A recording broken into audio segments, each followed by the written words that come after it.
Okay, we're back for another whiskey review. I've got cheat notes. Just saw this sitting at the NSLC for $59.99, so I figured, hey, why not take a little splurge? I like 40 Creek stuff in general, so I thought I'd give this a try. This is their double barrel reserve.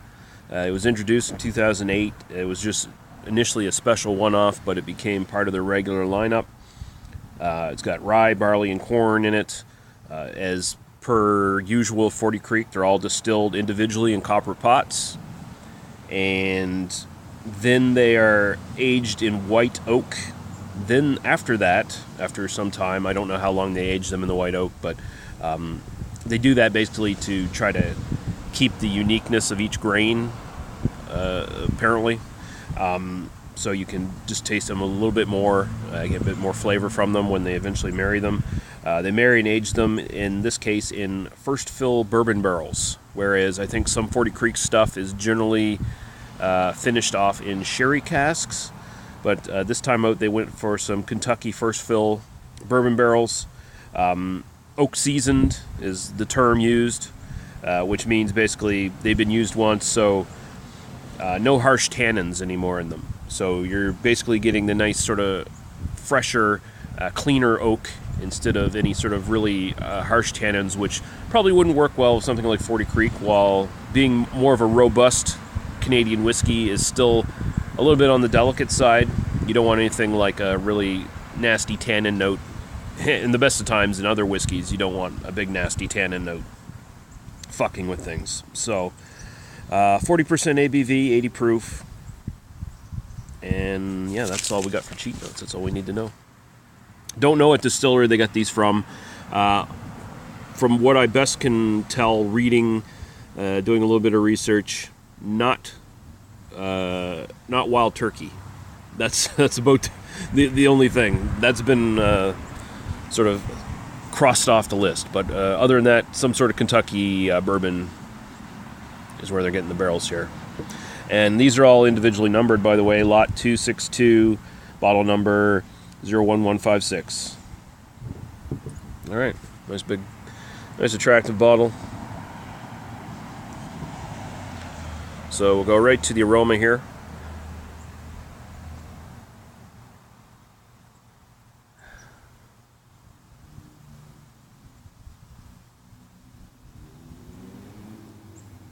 Okay, so this is a little less robust. Oh, here comes some fucking asshole on his motorbike. Oh, maybe he went the other way.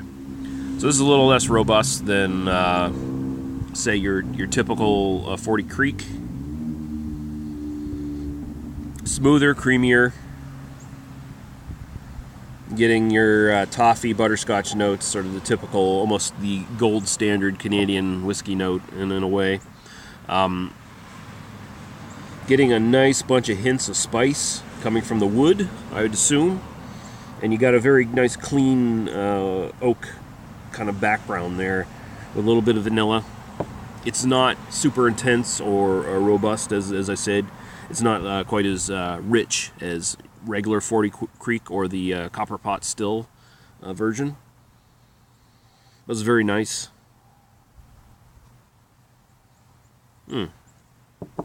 A little bit of nuttiness coming off this as well. There's a nice little complexity in it, even though it's not smashing you over the head with what's going on. Okay, so we're going to go right to the taste. Cheers.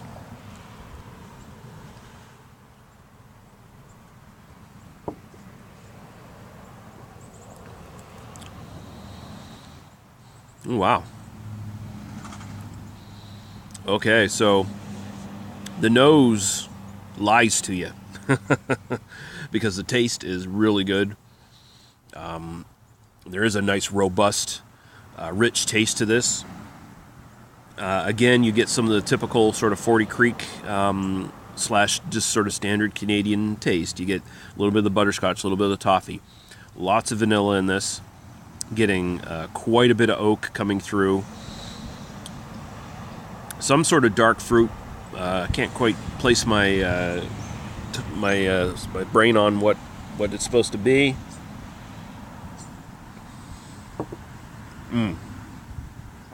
chocolate. Body is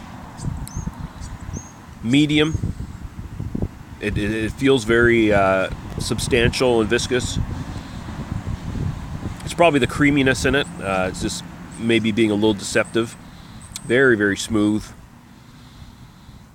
Getting a lot of a kind of a toasted pecan kind of thing going on right at the start. Very nice and dry.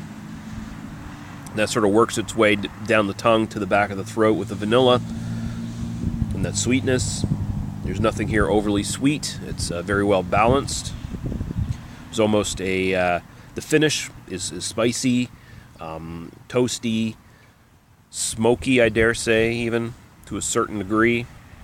Nothing like a peat note or anything like that, or an actual smoked anything note, but the spiciness sort of lies to your palate a little bit. Gives you a little bit of that smoke taste.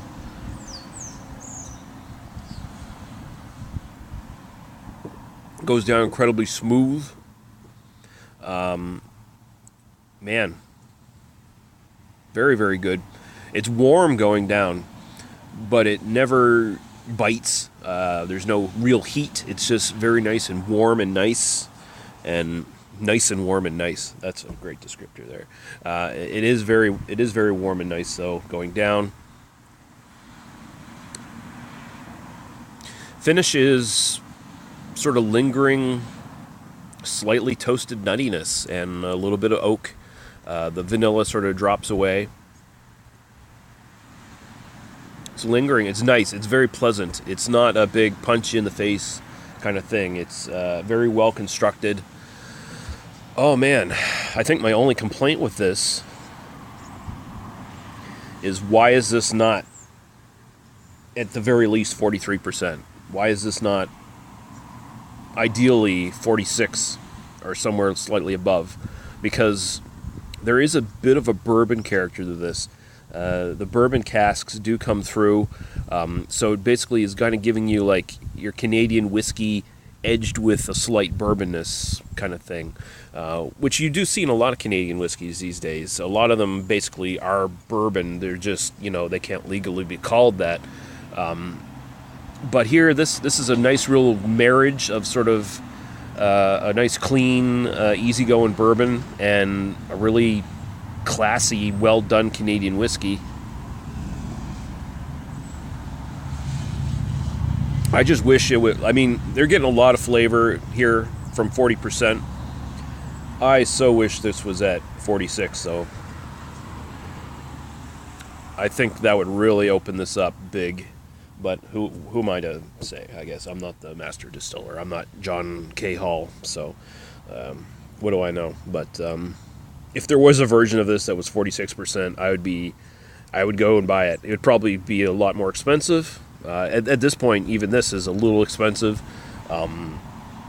considering the price point of the other 40 Creek stuff. And honestly, I wouldn't recommend this unless you're willing to shell out a little bit extra dollars. If you're a 40 Creek fan and you want to go a little bit above the usual price range, then this is really worthwhile. It really is. Yeah, I'm gonna go. You know what? I'm gonna go A- on this. I like it a lot. I think it's really good. It's easy to drink. I have a feeling this is going to be my go-to to save me from burning through my 3 Ardbeg bottles that I have. I still have the Ugadal, the Corey Vrecken, and the Anno, and I was starting to go through a couple of those a little too quickly. I think this will give me some stuff to sip on and give my Ardbeg bottles a little bit of a break, a little bit of respite before I get back into them and just kill those bitches. But there we go. 40 Creek Double Barrel Reserve. That gets an A- from me. And yeah, sitting out here in this nice fall day, and this is perfect whiskey for that kind of stuff. So thank you guys for watching, and we'll talk to you later. Goodbye. Why is this not stopping?